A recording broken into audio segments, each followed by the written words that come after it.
Oke, shalom, selamat pagi semua.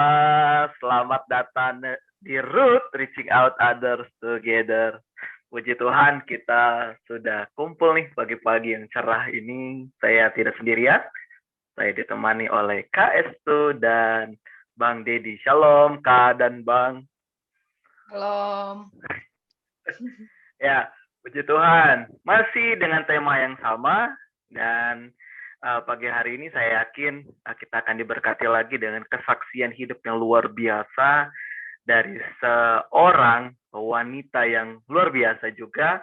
Kita akan banyak mendengarkan kesaksian-kesaksian yang pasti akan membangun, memberkati, dan menginspirasi setiap kita, anak-anak muda. Jadi, teman-teman semua, pagi hari ini saya undang untuk mau dengarkan dari awal sampai akhir, dan juga bisa follow akun IG kita, Sion Ministry, bisa subscribe gitu ya, channel kami, dan juga bisa follow juga di Spotify. Ya, saya rindu kami bisa memberkati teman-teman semua dengan podcast-podcast yang ada, yang sudah kami sajikan. Oke, kita langsung saja ya pagi hari ini. Siap? Kak Estu dan Bang Dedi? Siap, Bang. Oke, puji nama Tuhan. Ya, pagi hari ini kita tentunya ingin sekali diberkati oleh kesaksian dari Kak Estu. Nah, Kak Estu ini kan mungkin nanti secara pribadi bisa memperkenalkan ya secara lengkapnya. Mungkin kalau saya secara singkatnya aja. Jadi Kak Estu ini juga pelayan Tuhan, hamba Tuhan. Dia seorang full timer juga di pelayanan Sion Ministry. Ia memberikan hidupnya untuk melayani anak-anak muda, generasi muda sampai hari ini, sampai detik ini. Dan beliau melayani di kota Jogja, benar ya, Kak Estu ya? Ya, betul. Betul, Bang. Oke, nah langsung saja ya. Pertanyaan yang sama mungkin untuk mengawali pagi hari ini, kenapa Kak Estu bisa menjadi seorang full timer? Gimana Kak? Panjang ceritanya, Bang. Gimana? Dipersingkat nggak apa-apa. Kayak kenapa jadi full timer?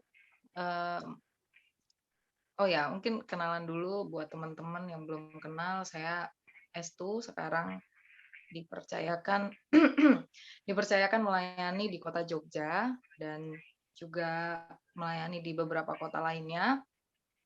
Saat ini menjadi full timer di pelayanan mahasiswa, sama seperti Bang Dedi. Dan awalnya kenapa bisa sampai di titik ini, saya juga nggak tahu ya gimana ceritanya Tuhan bisa membawa saya sampai detik ini gitu.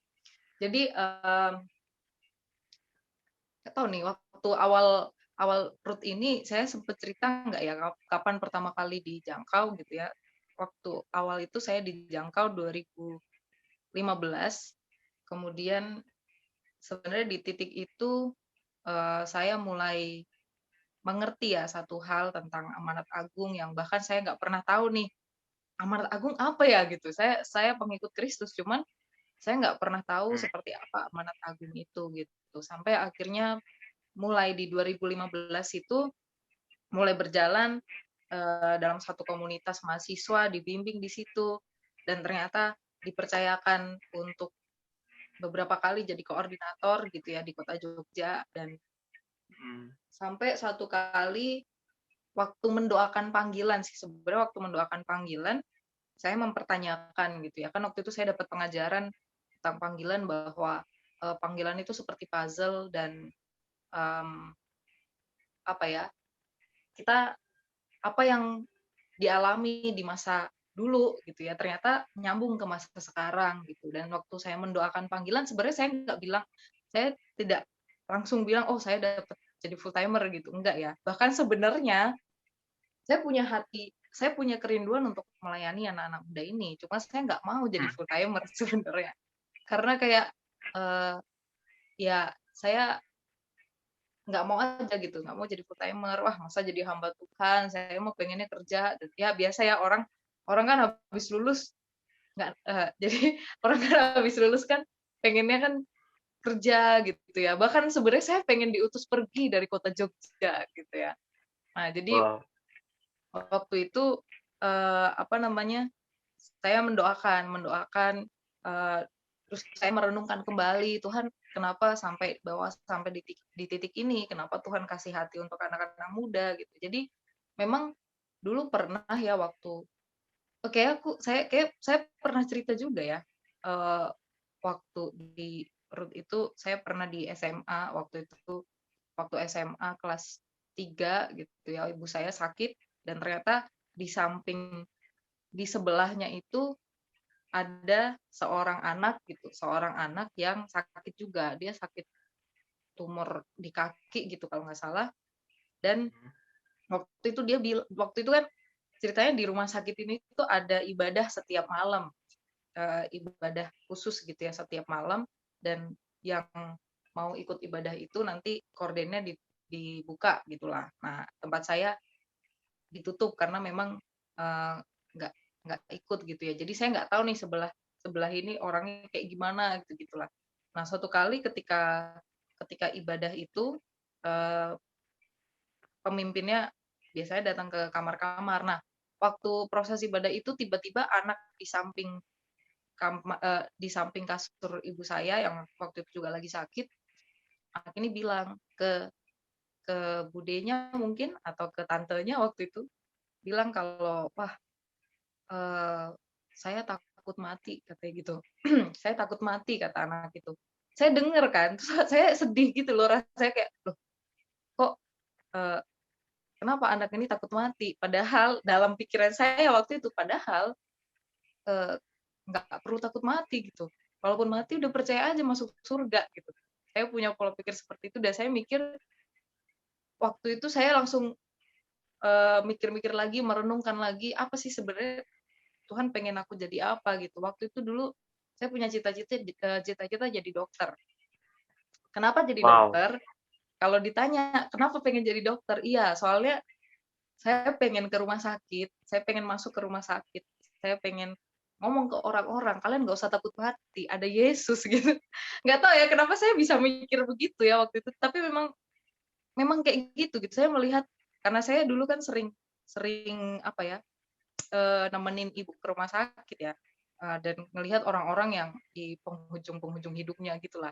Terus mereka sakit-sakit parah. Dulu kan saya sempat ikut ibu saya, nemenin cuci darah waktu itu ya. Terus ngelihat orang-orang yang ada sakit kuning lah, ada sakit inilah, itulah gitu dan saya tuh sedih gitu karena, wah ini mereka kalau misalnya mati gimana ya, udah mikir-mikir gitu dan saya punya kerinduan kalau nanti saya kuliah jadi dokter, pengen ngasih tahu ke orang-orang bahwa mereka nggak usah takut mati karena Tuhan ada bersama dengan mereka, karena mereka pasti akan bersama dengan Tuhan Yesus gitu waktu itu. Dan akhirnya ya saya kuliah dan ternyata kuliahnya tidak di kedokteran gitu. Jadi kayak Oh, eh, jurusan apa? jurusannya psikologi bang. Jadi malah di Oh iya. bagian kejiwaan gitu, di bagian kejiwaan Hmm. dan apa namanya prosesnya sampai di titik ini gitu ya. Saya waktu di kampus di psikologi itu saya sempat kerja juga dan sempat melayani, bukan melayani ding, sempat apa ya membantu konseling orang-orang yang memang dalam tanda kutip mereka punya gangguan jiwa gitu. Dan di situ saya merasa belas kasihan gitu atas anak-anak muda ini. Ya ampun ini anak kenapa begini gitu, kenapa mereka seperti itu. Ternyata pola asuh berpengaruh. Makanya mungkin di podcast kemarin ya tentang insecure gitu ya, ada banyak hal yang mempengaruhi kenapa anak muda itu insecure gitu. Dan itu membawa hidup saya kepada panggilan inilah ya, rindu untuk melayani anak-anak muda. Cuman kembali lagi saya tetap keras, saya nggak mau jadi full timer, saya pengennya kerja aja gitu. Dan akhirnya ya waktu setelah kerja itu saya ngerasa kok nggak enak ya, maksudnya saya setiap ketika saya bekerja itu saya selalu kepikiran dengan anak-anak yang dilayani Mereka kan ini setelah lulus ya? ya Kerjanya itu atau setelah sebelum lulus? Setelah setelah lulus lulus. bang, setelah lulus. Oke. Iya, Ya jadi lanjut Kak. setelah lulus. Nah, setelah lulus itu saya bekerja dan sambil melayani juga. Jadi masih waktu itu akhirnya mulai dipercayakan untuk melayani di kota Jogja gitu. Kalau sebelumnya kan masih melayani di divisi apa gitu. Nah, kemudian setelah lulus kemudian bekerja dipercayakan jadi pemimpin di kota Jogja. Dan di situ saya ngerasa setiap kali saya bekerja itu ya, saya selalu kepikiran anak-anak ini gitu. Maksudnya saya selalu kepikiran, wah mereka gimana ya, wah si ini lagi butuh bantuan, wah kalau bisa aku ke sana, aku yang ke sana gitu ya. Ada kerinduan untuk pengen kayaknya aku pengen ke sana gitu, aku harus bantu mereka gitu gitulah ya. Sampai akhirnya sebenarnya saya merenungkan lagi. Awalnya saya memaksakan diri untuk bisa nih, saya bekerja, saya melayani gitu. Saya bisa dua-duanya gitu ya. Tapi sampai satu titik sebenarnya waktu itu saya sempat dapat kasih karunia bisa ke Kendari gitu ya. Dan di situ saya mulai melihat kembali gitu ya, mulai melihat kembali bagaimana anak-anak muda dipakai Tuhan untuk mengerjakan suku-suku di pedalaman gitu. Dan itu saya benar-benar takjub dengan hal itu. Ada orang-orang yang mau menukarkan apa pendidikannya gitu ya, mau ke tempat-tempat yang terpencil gitu ya.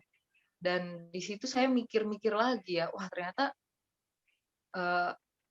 tujuan anak-anak muda ini dimuridkan sebesar itu gitu. Dan saya pikir kalau nggak ada yang mengerjakan nanti nggak, maksudnya kalau nggak ada yang mengerjakan gimana gitu ya. Dan di situ saya melihat ada peluang untuk mengerjakan. Awalnya saya masih sangat-sangat menolak ya, tapi sampai satu titik saya berpikir gitu bahwa hidup saya Tuhan yang kasih, kuliah saya Tuhan yang kasih juga gitu. Jadi kalau misalnya bukan karena Tuhan, saya nggak mungkin dibawa bisa sampai kuliah, bisa. Jadi dari dari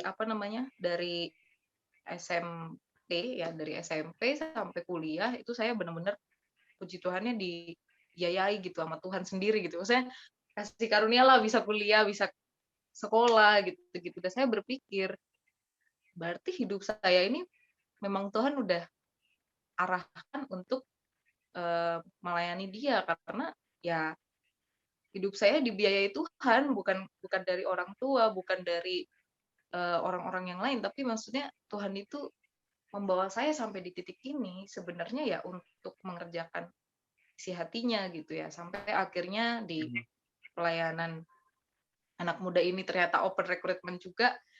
Ya udah waktu itu saya minta izin ke pembimbing, minta izin ke keluarga inti ya, lebih ke kak. Sebenarnya waktu itu awalnya saya minta izinnya ke kakak sih, ke adik juga.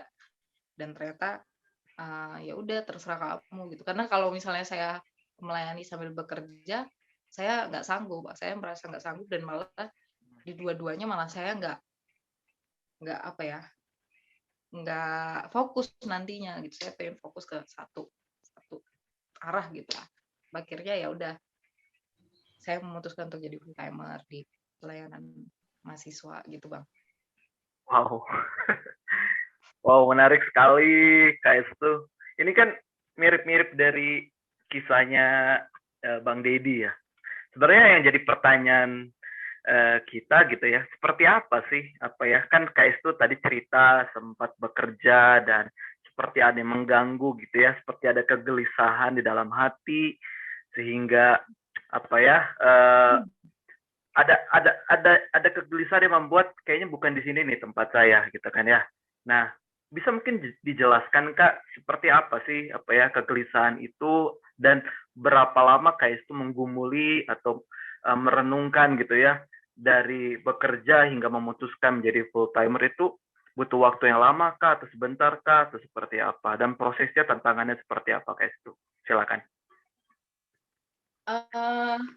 Ya sebenarnya sejak mulai mendoakan panggilan ya bang, sebenarnya nggak tahu sebenarnya sejak mulai mendoakan panggilan waktu itu semester 6 di kampus ya, saya ngerasa dipanggil ke sana, tapi saya nggak tahu ini, oh ini maksudnya ke sana gitu.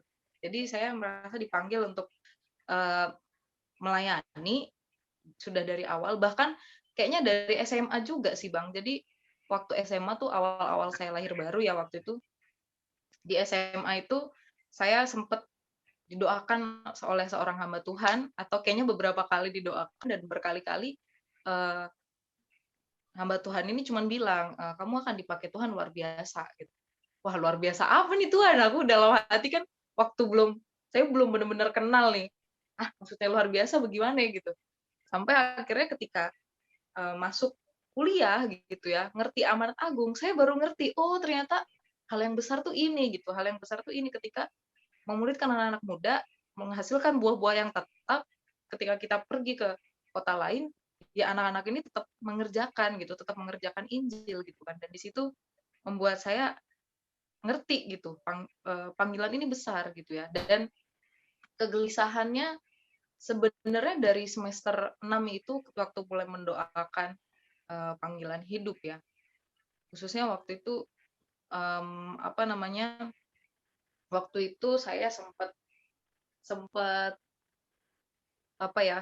Flashback itu tadi saya sempat mendoakan yang lalu-lalu. Kenapa sampai di sini? Kenapa punya kepikiran untuk full time gitu-gitu. Eh rasanya tuh kalau apa ya? Rasanya kalau misalnya anak-anakmu ini nggak dikerjakan tuh kayak nggak bisa gitu. Karena saya melihat banyak anak-anak muda yang butuh digembalakan, banyak anak-anak muda yang butuh dimuridkan gitu, dan masalahnya nggak banyak orang mau mengerjakan itu. Bahkan saya sempat bertanya nih sama salah satu pembimbing saya ya, kenapa sih kalau misalnya Tuhan panggil kita jadi full timer, kenapa nggak semua orang aja jadi full timer gitu. Waktu itu kayak saya pikir, ya kalau misalnya aku dipanggil jadi full timer, kenapa yang lain enggak gitu. Saya mikirnya gitu lah ya. Kayak kenapa kegelisahan ini tuh ada di aku doang gitu, kok yang lain enggak, mereka santai-santai aja, mereka bisa kerja, mereka bisa apa namanya, punya jenjang karir di Asing ya. karirnya gitu ya. Karena kan otomatis kan ini akan apa ya, bertentangan dengan keluarga besar gitu, karena keluarga besar mungkin nggak terlalu paham dengan hal ini. Kayak kemarin kan saya sempat tanya ke Bang Deddy insecure nggak nih dengan keluarga gitu ya. Demikian gitu juga, saya juga mikir, wah nanti apa ya kata orang ya kalau aku jadi full timer gitu, maksudnya bingung jelasinnya gimana gitu ya. Ada kepikiran-kepikiran seperti itu, tapi di sisi lain rasanya ya kamu harus ngerjain ini gitu. Anak-anak muda butuh dimuridkan, anak-anak muda perlu dikembalakan, bahkan bahkan semakin ke sini semakin ketemu dengan kasus-kasus yang, wih kok bisa kayak gini. Memang Hmm. saya melihat semakin urgent ini anak-anak muda dimuridkan, apalagi sekarang sosmed merajalela ya, banyak sosmed yang justru Iya. menginisiasi nilai-nilai yang bertentangan dengan Alkitab, dan itu penting banget tuh kita kembali lagi fokus memuridkan mereka, mengajarkan mereka nilai-nilai kebenaran gitu. Dan itu yang buat saya pikir, wah nggak bisa nih gitu kalau kalau nggak dikerjakan gitu. Jadi ada kegelisahan-kegelisahan yang seolah-olah kayak kalau kamu nggak kerjakan, pokoknya kamu harus kerjakan gitu. Waktu itu seperti itu bang. Wow. Eh, menarik. Soalnya saya selalu bertanya-tanya apa kepada termasuk anak-anak muda ya yang memilih untuk menjadi hamba Tuhan, pelayan Tuhan. Ya karena kalau orang tua ya mereka memilih jadi hamba Tuhan di masa tuanya, saya rasa udah nggak aneh gitu kan ya. Karena mau apa lagi gitu kan ya. Ya tinggal tinggal nunggu dipanggil Tuhan kan kalau sudah tua. Tapi kalau anak muda, kadang mereka masih merasa umur mereka masih panjang, merasa masa depan masih banyak yang belum mereka raih gitu kan ya. Dan mereka banyak yang merasa masih muda, ya umur masih panjang dan masih digerakkan oleh nafsu anak muda yang begitu pekat dalam diri mereka. Nah, KS itu sendiri bisa menahan semua itu, godaan semua itu pasti nggak mudah ya KS itu ya. Untuk apa ya, memilih gitu ya, mengikut Yesus, ya menjadi murid Yesus dan menggembalakan, memuridkan anak-anak muda. Nah, pertanyaan saya, eh, bagaimana KS itu bisa bisa bertahan ya dari segala godaan, apalagi saya yakin teman-teman seperti Bang Dedi pernah bilang gitu ya, kalau aduh teman saya udah sukses, teman saya udah seperti ini, teman saya udah seperti itu, saya masih di sini aja dan masih ya ya seperti ini gitu ya. Sebagai hamba Tuhan kan atau sebagai pelayan Tuhan kan ya yang dikerjakan ya seperti itu aja gitu kan ya. Nah, bagaimana Kak Estu bisa tetap fokus, tetap melayani gitu ya, menahan setiap tentunya ini oleh kekuatan Tuhan ya, bisa tetap melayani gitu ya, tetap mengembalakan di Jogja. Gimana Kak Estu? Ya kalau godaan mah banyak, tergoda juga pernah gitu. Nggak bisa, nggak mau munafik ya, tergoda juga pasti pernah gitu. Hmm, apa yang membuat bertahan ya? Saya selalu berpikir gini sih Bang. Saya Sorry, selalu Kak berpikir Estu umurnya bahwa berapa sekarang? apa? Sorry, Kak Estu umurnya berapa sekarang? 26, 26, luar biasa. 26 tahun. Wow. Yes. Lanjut Iya, Kak. jadi saya selalu berpikir gini, hidup saya ini punya Tuhan. Jadi kalau saya mau apa-apain, misalnya saya mau kerja apa, saya mau masuk di bagian apa, saya pengen melayani di mana itu, ya saya harus tanya Tuhan dong, gitu. Bukan tanya orang-orang gitu. Memang orang-orang kita tanya bisa nih, baiknya gimana ya ke depan, masa depan kita baiknya gimana gitu. Tapi kan itu hanya sebagai opini ya. Cuman saya selalu berpikir bahwa hidupku milik Tuhan. Jadi terserah Tuhan mau bawa aku kemana, di bagian apa, melayani di mana. Hmm. Karena saya mikir sempat satu titik saya berpikir gitu ya, kok saya masih hidup sampai sekarang gitu. Kok saya masih bisa hidup ya sampai sekarang. Kalau bukan karena Tuhan, saya nggak tahu untuk apa saya hidup gitu.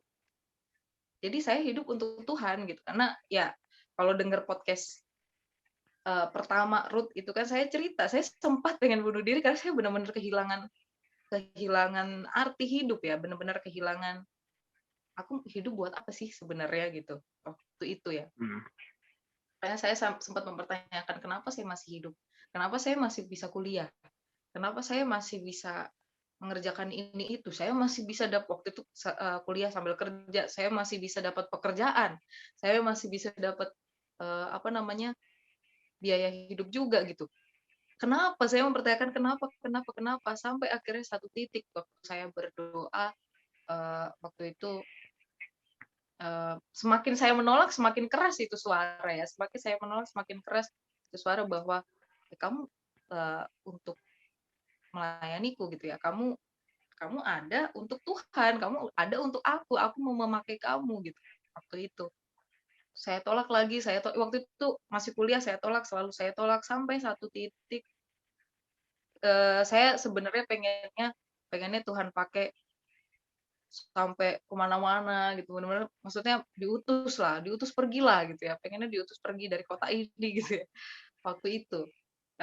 Apa namanya, sampai akhirnya saya berdoa lagi tentang panggilan, semakin saya menolak. Jadi ada satu KKR waktu itu di Jogja ya, kami diundang KKR di Jogja, kemudian saya ikut,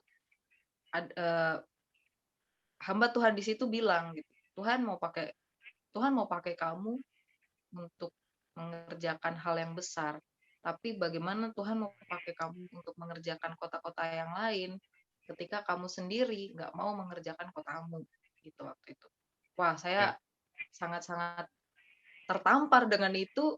Saya berpikir, kok Tuhan tahu isi hatiku, aku pengen menolak gitu, aku pengennya diutus pergi dari kota ini gitu. Tapi sampai sekarang ternyata Tuhan masih menetapkan saya di kota ini. Ya meskipun pergi ke kota-kota lain juga ya, cuman apa namanya, itu membuat saya mikir, ya hidup saya ini dituntun Tuhan, bahkan masa depan dipegang sama Tuhan, bahkan Tuhan bawa saya sampai detik ini itu karena Tuhan punya rancangan-rancangan yang besar di depan untuk hidup saya, Yes. khususnya dalam melayani Tuhan ya. Dan hati saya untuk melayani anak-anak muda ini, saya rindu selalu, nggak tahu ya, setiap kali saya pengen mengundurkan diri, gitu, saya pengen, kayaknya nggak ini Tuhan. Saya selalu ketemu dengan anak-anak muda yang tiba-tiba cerita, yang tiba-tiba membuat saya kembali bangkit gitu. Oh, harus dikerjakan, ini masih harus dikerjakan, jangan kau pergi gitu. Jadi itu membuat saya akhirnya ya terus bertahan, puji Tuhan sampai sekarang itu karena kasih karunia Tuhan gitu, gitu Bang. Wow. Jadi memang melihat tuayan memang banyak gitu ya, melihat banyak anak-anak muda yang perlu untuk dijangkau, untuk dilayani, itu yang menggerakkan, seperti ada belas kasihan ya muncul di dalam hati seorang KS2 ya. Sepertinya nih Bang Deddy udah mau nanya nih kayaknya. Bang Deddy kayak pengen nanya. Ada yang mau ditanyakan Bang Ded? Nggak ada. Ada. Oke lah, kita akhiri. Yang mau saya tanyakan itu mungkin beda dari yang dibahas tadi ya, soal panggilan dan lain-lain. Saya tahu kan kamu yatim piatu ya, betul ya? Itu dari Betul, sejak umur berapa sih? dari umur yatim piatunya nih, dari umur 18, pokoknya lulus SMA Bang. Lulus SMA baru mau kuliah gitu. Yang duluan dipanggil papa atau mama? Papa. Oke.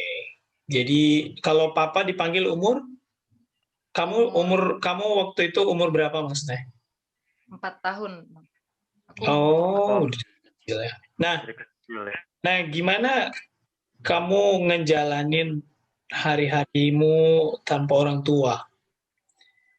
begini Bahkan Bang. dari kecil tanpa papa gitu. Akhirnya bahwa itu kamu bisa kenal Tuhan itu gimana? Ya itu apa namanya, panjang sih ya ceritanya. Sebenarnya saya nggak kenal Tuhan yang gimana-gimana Bang dari kecil. Cuman memang berangkat dari perbedaan agama orang tua gitu ya. Jadi karena orang tua beda agama, Katolik Kristen, dan saya waktu kecil itu nggak ngerti apa-apa nih. Pokoknya waktu kecil cuma diajak ke gereja Katolik. Maksudnya karena memang disuruh begitu ya, diajak ke gereja Katolik, disuruh sama keluarga, terus tiba-tiba kan bapakku nggak ada nih karena kecelakaan ya waktu itu. Aku nggak terlalu apa ya, nggak terlalu Ingat. sadar ya, nggak terlalu sadar. Wah, bapakku nggak ada, terus aku sedih atau gimana gitu. Jadi waktu itu biasa-biasa aja ya waktu itu. Cuman yang aku ingat adalah peristiwa ketika bapakku nggak ada, wah terjadi konflik keluarga yang intinya kayak konfliknya adalah, wah anaknya harus ke gereja Katolik, wah anaknya harus nggak, sebenarnya harus ke gereja Katolik, terus atau tapi pada kenyataannya endingnya saya diajak ke gereja Kristen gitu sama ibu saya waktu itu. Karena kan waktu itu awal-awal saya sempat ke gereja Katolik, tapi lama-lama udah nggak pernah diajakin lagi, ya namanya anak kecil mah nggak ngerti ya, maksudnya nggak ngerti apa-apa tentang ini harus ke gereja mana, agama apa, kan waktu itu bodo amat ya. Nah, terus entah gimana ceritanya, kayaknya waktu itu ibu saya ngelihat, wah ini anak-anak masa nggak ke gereja, kok nggak sekolah minggu, gitu-gitu kan. Jadinya mulailah, karena ibu saya Kristen dan akhirnya mungkin pengen kita sekolah minggu dan lain sebagainya, diajaklah saya dan saudara-saudara ke gereja Kristen waktu itu, dan ternyata tindakan itu membuat konflik di keluarga gitu. Wah, kok jadi Kristen anaknya begini-begini. Wah, itu jadi pusing kan. Nah, awal mula kenal Tuhan itu dimulai dengan pertanyaan itu sebenarnya. Loh, Tuhan mana yang benar? Kenapa harus Katolik? Kenapa harus Kristen? Ada apa dengan Katolik dan Kristen ini? Toh sama-sama menyembah Yesus gitu. kok harus berkonflik gitu. Itu Dan di umur situ berapa? itu umur SMP Bang, SMP. Jadi yang membuat saya benar-benar bertanya adalah gini Bang, waktu itu kan saya SD gitu ya, waktu SD lulus, ibu saya bilang, oh nanti kamu kalau cari sekolah yang murah ya. Oh ya, dari situ saya langsung bertekad kan masuk SMP negeri gitu. Nah, akhirnya masuk SMP negeri dan di situ harus pilih agama nih, harus milih agama, mau diajarin agama apa. Waktu itu sama saudara saya sama Pak D saya datang ke SMP itu centang agama Katolik. Dah, saya pulang, saya tunjukin ke ibu kan. Ibu marah-marah. Enggak, kamu agama Kristen aja gitu. Datang balik ke SMP, Bu, ini mau diganti ya tentang agama Kristen. Terus kayak aku bingung kan. Lah, kenapa harus kayak gitu gitu. Aku mikir, kenapa harus Katolik, kenapa harus Kristen sih gitu. Jadi dan di situ membuat saya mikir ya, mulai memikirkan itu sih, mulai memikirkan Tuhan yang benar yang mana emangnya gitu. Sampai akhirnya SMA, jadi dari SMP saya mulai dibimbing secara Kristen, tapi nggak ngerti apa-apa. SMA pun dibimbing secara Kristen dan nggak tahu apa-apa juga. Sampai akhirnya waktu ikut KKR di SMA waktu itu mulai doakan dan di situ dinubuatkan Tuhan akan pakai kamu mengerjakan hal-hal yang besar gitu. Itu saya mulai mencari Tuhan ya. Jujur saya belum benar-benar kenal Tuhan, tapi saya tahu Tuhan. Saya percaya Yesus ini juru selamat gitu waktu itu. Saya percaya Yesus juru selamat, bahkan ngerti bahwa oh saya pasti masuk surga, saya percaya Yesus, saya masuk surga gitu. Dan di situ saya nggak mengatakan oh fix nih aku agama Kristen atau agama Katolik. Waktu itu saya bodoh amat mau agama Kristen agama Katolik, bodoh amat, yang penting percaya Yesus gitu. Dan ternyata memang proses perjalanan dari SMP SMA itu tuh membuat ada konflik warga soal ini harusnya kamu agama apa, sampai akhirnya umur 18 tahun mulai ditanya, kamu sendiri harus memilih mau pakai agama apa. Ya udah, sesimpel karena saya sering ke gereja Kristen ya saya jadi Kristen gitu waktu itu. Dan itu ternyata membuat kembali membuat miss di keluarga dengan ibu saya khususnya. Waktu di kuliah ketika mulai dimuridkan, saya mulai ngerti Yesus mati di kayu salib dan ternyata ada tugas gitu ya, ada amanat, ada warisan dari Yesus yang diberikan ke murid-muridnya. Dan sejak itu saya mulai benar-benar terbuka semuanya benar-benar, oh ternyata Yesus ini nggak bawa agama ya, oh ternyata Yesus ini tidak memaksakan orang untuk menerima dia gitu. Dan itulah awal mula saya mulai kenal Tuhan gitu, Bang. Itulah perjalanan akhirnya mulai kenal Tuhan. Gitu. Tapi nggak ada masa-masa di mana kamu kayak mempertanyakan Tuhan karena keberadaan orang tuamu yang sudah nggak ada, itu nggak ada ya, terutama papamu nggak ada ya? Oh, itu sih ada waktu SMP SMA mungkin Bang, kayaknya ada deh. Karena kebanyakan kan orang yang kehilangan itu jadi kayak komplain sama Tuhan kan, itu kebanyakan. Jadi apalagi misalnya kehilangan papa, kehilangan mama gitu. Karena itu kan berat ya, maksudnya itu kan nggak mudah. Perjalanan kehidupan yang nggak mudah tanpa orang tua gitu. Ya. Kalau mempertanyakan, oh kenapa bapakku diambil gitu, udah pernah sih waktu SMP SMA. Tapi waktu itu memang saya melihat gimana bisa keluar dari pola pikir itu, karena saya melihat ibu saya gitu, ibu saya yang takut akan Tuhan ya, dia selalu berdoa, dia selalu bilang, ya percayakan masa depanmu sama Tuhan, gitulah, nggak usah takut. Terus saya kan suka bilang, saya sering bilang sama ibu saya kan, wah seandainya bapak masih ada ya Bu, kita masih gini gitu. Terus nggak usah kamu berandai-andai, udah hadapin aja masa depan katanya. Udah hadapin masa depan, Tuhan rancangkan hal-hal yang indah di depan gitu. Dan itu membuat saya mikir, oh ya udah sih, udah tidak terlalu gimana-gimana dengan udah nggak punya bapak ini gitu waktu itu. Cuman sebenarnya memang titik titik saya mulai jatuh itu ketika ibu udah nggak ada gitu. Ketika ibu udah nggak ada, akhirnya membuat saya mikir, aduh Tuhan, habis ini saya harus kemana, harus ke siapa, gitu-gitu. Mau jadi apa, gitu-gitu ya. Karena saya merasa itu tadi kehilangan arti hidup dan Ibu nggak ada sejak kapan KS tuh? yang waktu umur 18 tahun Bang. Jadi pas mau masuk 18. kuliah, ya pas mau masuk Oh ya. kuliah, terus di titik itulah ibu nggak ada gitu. Nah, Oh.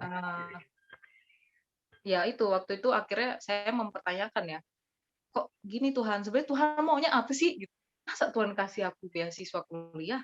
Harusnya bersyukur ya, cuman di titik dapat beasiswa, di titik itu juga aku kehilangan orang tua. Wah, itu benar-benar berat banget ya buat saya pribadi ya. Cuman pada akhirnya saya mulai ngerti gitu. Saya mulai ngerti kenapa Tuhan bawa di titik ini.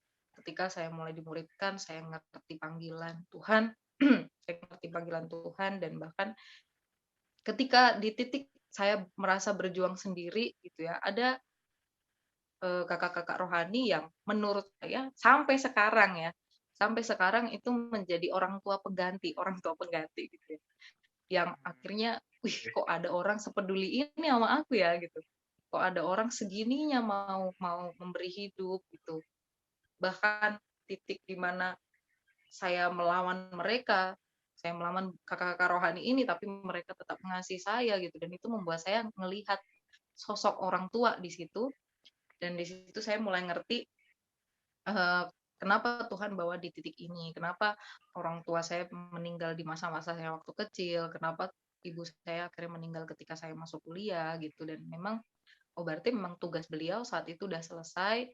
Apalagi waktu baru kemarin ya, baru tahun lalu saya menemukan catatan-catatan ibu saya yang intinya mau mempersembahkan anak sulungnya untuk melayani Tuhan. Itu membuat saya benar-benar benar-benar, wih, memang aku dibawa ke titik ini bukan satu kebetulan gitu.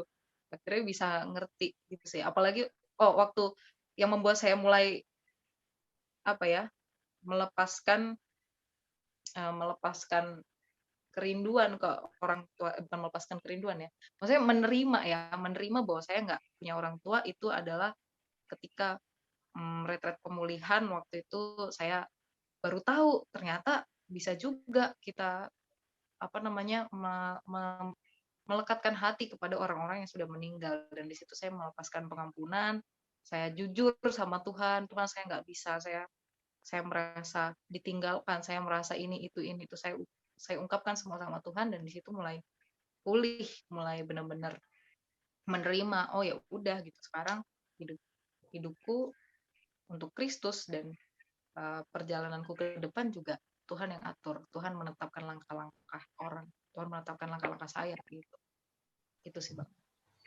Ya, berarti dari sini kita belajar bahwa teladan iman itu sangat berbicara ya, buat ketika kita nanti punya anak atau generasi di bawah kita, dan teladan iman itu memang warisan yang sangat luar biasa. Dan juga kita belajar juga bahwa ya ketika dari sosok ibunya Estu ya, kita belajar ketika suami nggak ada atau ada masalah ya harus dihadapi dan tetap percaya sama Tuhan. Dan ya dari kesaksian tadi ya Estu pasti jawaban doa dari mamanya sih gitu, karena mamanya cinta Tuhan gitu. Dan Estu pasti nanti bisa lebih dari mamanya buat anaknya.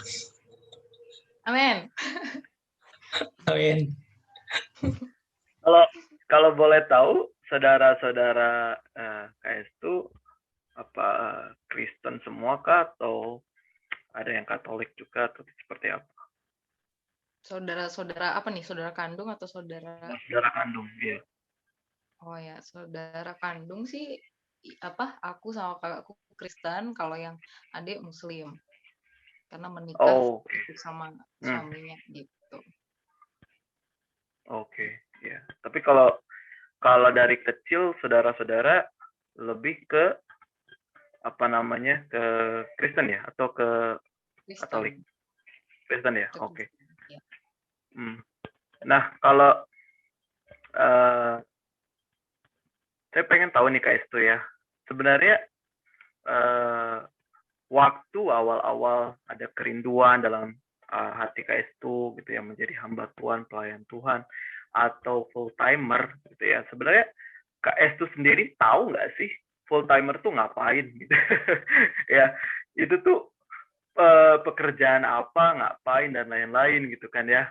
Atau ya Kak Estu mengerti nggak atau ada seseorang nggak yang menjadi panutan atau teladan sehingga Kak Estu kayak wah aku mau nih ya membulatkan hati menjadi seorang full timer karena saya rindu seperti kakak ini seperti abang ini mungkin ya. Nah eh, nah seperti apa atau ada paksaan atau seperti apa gitu kan ya. karena apa ya sangat-sangat jarang sekali anak muda seperti Kak Estu memberi diri jadi hamba Tuhan, pelayan Tuhan. Biasanya orang tuh nunggu tua dulu ya, baru dia memberikan dirinya untuk Tuhan. Atau nunggu sudah sakit-sakitan dulu, dia baru Tuhan pakailah aku gitu. Nah, gimana Kak Estu? Tahu nggak apa sih full timer itu ngapain sih? Dan mungkin ada orang yang diteladani sehingga mau memberi diri dari menjadi full timer gitu. Gimana Kak? Awalnya taunya cuman wah melayani Tuhan tapi dibayar gitu waktunya awalnya tahu gitu makanya kayak ngerasa ih apa sih masa melayani Tuhan kok dibayar gitu melayani Tuhan mah melayani Tuhan aja aku pikir gitu kan makanya itu Uh, membuat saya pribadi nggak mau gitu nggak mau aku masa melayani Tuhan dibayar aku mau pengennya menabur juga nggak mau hanya sekedar melayani terus dibayar gitu awalnya begitu ya sampai apa namanya kalau ditanya teladan ada atau enggak sebenarnya banyak teladan dan memang saya udah melihat ya bukan teladan full timer ya Bang tapi lebih ke teladan hidup orang-orang yang kok mau ini orang untuk segininya sama Tuhan gitu banyak teladan hidup ya dari abang kakak yang saya kenal juga dari kesaksian di YouTube gitu. Ada orang-orang yang seperti itu, segitunya mau memberi hidup buat Tuhan. Jadi waktu itu saya sempat bertanya, kenapa ya? Kok ada orang mau segitu sampai mati buat Tuhan? Kayak misalnya Jim Elliot gitu ya. Dan penginjil-penginjil di luar sana, kenapa ada orang segitunya mau memberikan hidup buat Tuhan gitu. Dan itu membuat saya mempertanyakan. Jadi kalau udah tanya sesuatu tuh saya bisa tanya terus mau 5 tahun 10 tahun pokoknya saya harus menjawab ini gitu ya. Sampai terjawabnya ketika di mahasiswa itu ya, ketika mulai dimuridkan itu mulai ngerti bahwa Tuhan mau mengerjakan hal yang besar atas khususnya untuk anak-anak muda. Di situ saya mulai ngerti dan saya mulai melihat bahwa ladang ini perlu dikerjakan dan itu membuat saya mulai benar-benar ya udah saya harus kerjakan ini gitu makanya